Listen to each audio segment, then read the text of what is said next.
নমস্কার বন্ধুরা, moms magic কিচেনে আমার সকল দর্শককে আন্তরিক স্বাগত জানাই। থাম্বনেল দেখে বুঝতেই পেরেছেন আমি কি রেসিপি নিয়ে চলে এসেছি।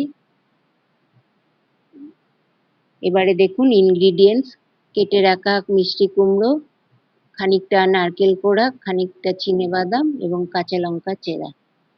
কড়াতে আমি তেল বসিয়ে দিয়েছি। তেলটা গরম হতে আমি কালো জিরে দিয়ে দিলাম ফোড়নে। ফোড়নটা খুব ভালো করে একটু ভেজে নেব।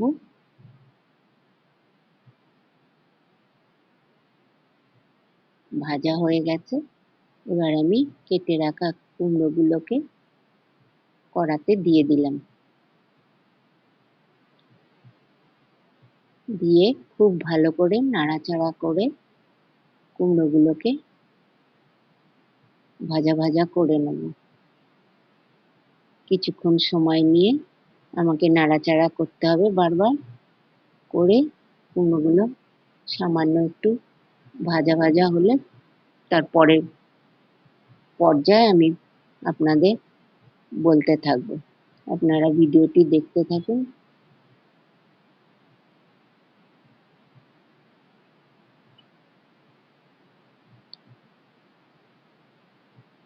এবার আমি আবারও একটু নাড়াচাড়া করে নিচ্ছি।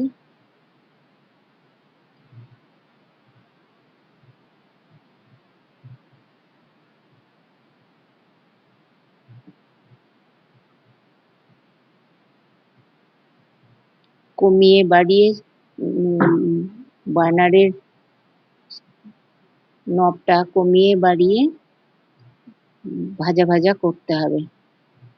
মাঝে মধ্যে আমি ঢাকা দিয়ে দিয়ে ভাজা করে নেব। এই রেসিপিটা একদম খুবই সামান্য উপকরণে তৈরি। আমি কেটে রেখেছিলাম 3টে কাঁচা লঙ্কা, সেই কাঁচা লঙ্কা 3টে দিয়ে দিলাম এখন। এই রেসিপিতে খুব কম মশলা যাবে, মশলা কিছুই নেই, নুন হলুদ সামান্য উপকরণেই রেসিপিটা হবে। এবার আমি গুঁড়ো হলুদ দিয়ে দিলাম, তারপর লবণ দিয়ে দিলাম পরিমাণ মতন। আবারও নাড়াচাড়া করে ভালো করে মিশিয়ে নিচ্ছি নুন হলুদ।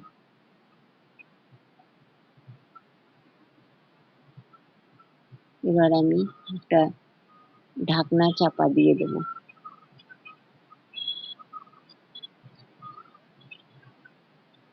ব্যাস,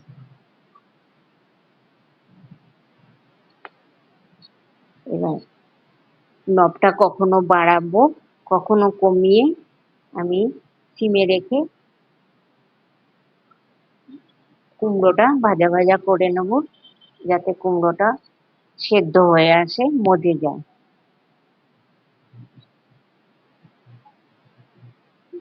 2-4 সেকেন্ড আমি ঢাকা দিয়ে রেখেছিলাম, আবার ঢাকনা খুলে দেখছি কতটা কুক হলো।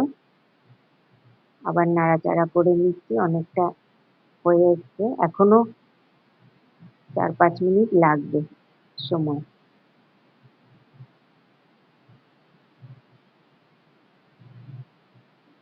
এবারে কোড়া নারকেলগুলো দিয়ে দিলাম কড়াইতে। আবারও সবকিছু একসাথে নাড়াচাড়া করে নেব।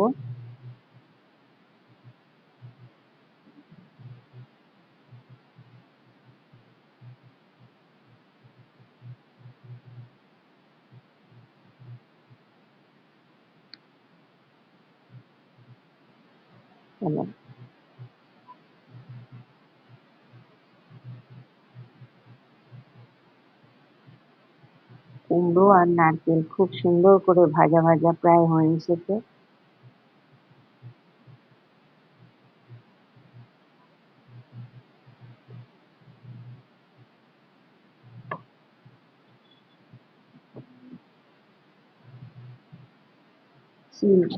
আছে, আমি বারবার নাড়াচাড়া করে নিচ্ছি।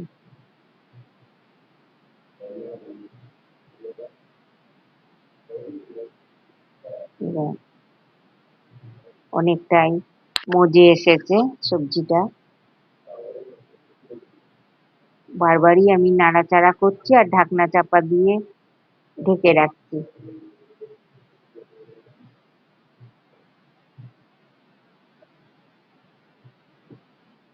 এইভাবেই রেসিপিটা করতে হবে। এতে আর কোনো মশলা যাবে না। কুমড়োর ছক্কা মূলত মিষ্টি মিষ্টি খেতে হয়। এতে লঙ্কার পরিমাণ প্রায় নেই বললেই চলে, সামান্য কাঁচা লঙ্কা দিলেই হয়ে যায়।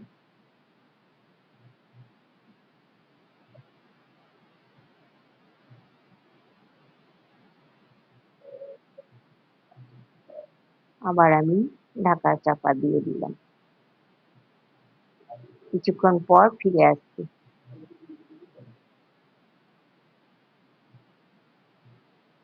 দেখুন ঢাকনা খুলে আবার একবার চেক করে নিচ্ছি কতটা রান্নাটা হলো।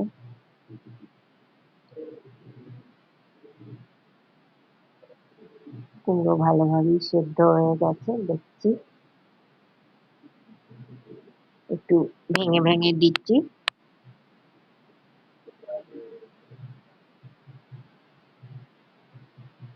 এইভাবেই কিছুক্ষণ আবারও নাড়াচাড়া করে নেব।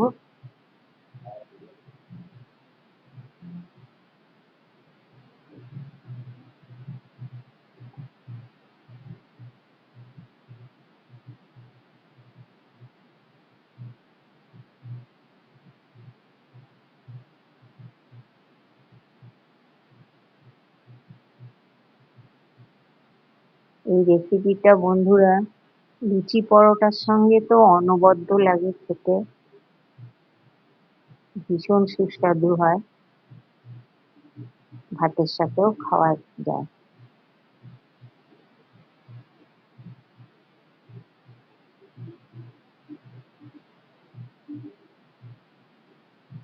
আবারও আমি ঢাকা দিয়ে রাখবো কিছুক্ষণের জন্য।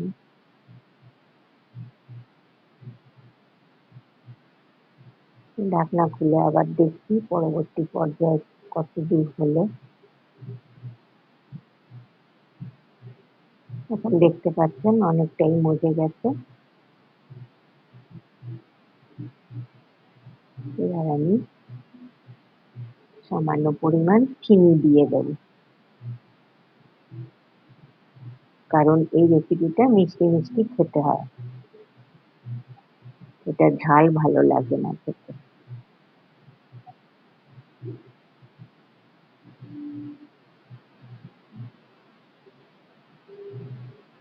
হয়ে এসছে অনেকটা। এবার লাস্ট আমি উপকরণে একটা জিনিস দেখাতে ভুলে গিয়েছিলাম, কিছু কিশমিশ দেবো এতে, তখন আমি উপকরণে দেখাইনি। এবার আমি কিশমিশ আর বাদাম গুঁড়ো করে রেখেছি ওগুলো দিয়ে দেবো।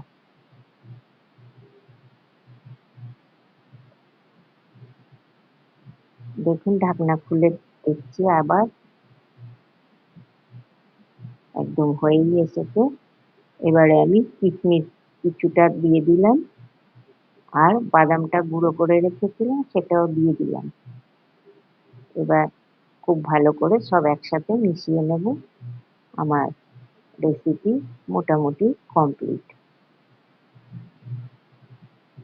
সমানভাবে ভালো করে মিশিয়ে নিলাম।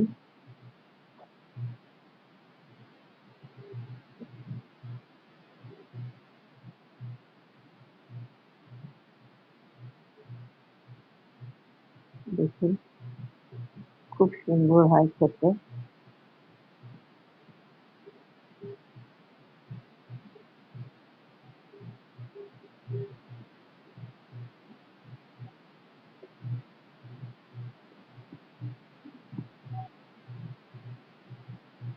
খুব ভালো করে মেশানো হয়ে গেছে।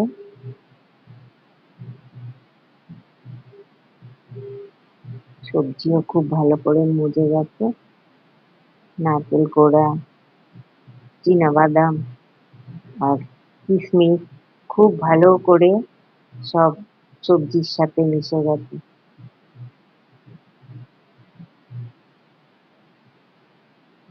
অনবরত নাড়াচাড়া করে নামিয়ে নিতে হবে।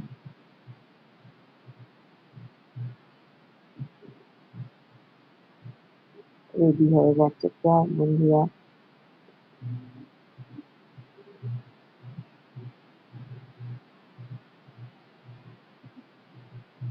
লাস্ট মোমেন্টে আমি আবার ঢাকা খুলে দেখছি, একদম পারফেক্ট ভাবে রান্নাটা হয়ে গেছে।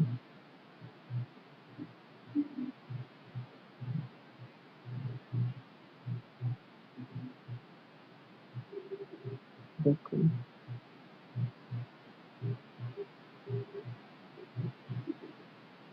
কতটুকু হয়ে গেছে মজু।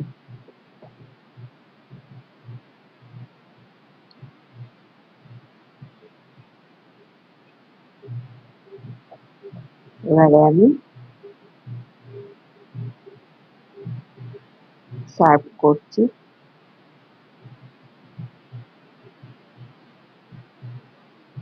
পুরোটা হয়ে যাওয়ার পর আপনাদের দেখাচ্ছি।